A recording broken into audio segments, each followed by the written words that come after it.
ఎట్లుంటది 100 రూపాయలు ఒకడంటే 110 రూపాయలు ఇంకోటి అంటాడు. వాడు 110 రూపాయలకి వెళ్తే మనం వీళ్ళేమో 120 రూపాయలకి వెళ్ళి పాడుతున్నారు. అంటే ఎక్కువకి పాడుతున్నారు, తక్కువ మెయింటెనెన్స్తో చేస్తున్నారు. ఎందుకు వాళ్ళకి మనకి తేడా అంటే వాడు వాళ్ళకి ఇచ్చుకునే జీతాలు కానీ ఇవన్నీ కూడా హైయెస్ట్ ఉంటుంది. మనం ఒక లిమిటెడ్ సిస్టంలో ఉంటాం కాబట్టి మనం మెయింటెనెన్స్ అనేది చేయగలుగుతాం అన్న ఉద్దేశంతో చేస్తున్నారు. సక్సెస్ఫుల్ బిజినెస్ పని అయ్యాడు అదే. ఇట్లాంటి వాళ్ళని చూసినప్పుడు ఆ సోరోస్ లాంటి వాళ్ళకి యూరోప్ కంట్రీస్కి మండుతూ ఉంటుంది. అలాంటి వాళ్ళు వీళ్ళని ఎంకరేజ్ చేస్తున్నారు.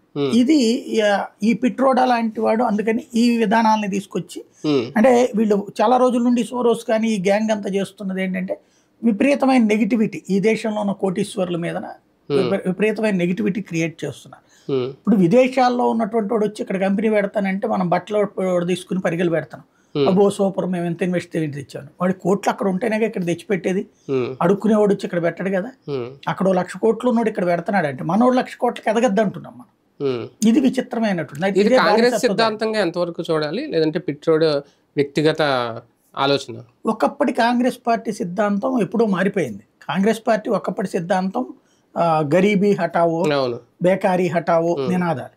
అయితే ఆ తర్వాత దాన్నే వాజ్పేయి విమర్శించారు కదా, గరీబోంకో హటావో బేకారోంకో హటావో అని చెప్పేసి పేదవాడినే లేపేసేద్దాం, అదే పేదరికానికి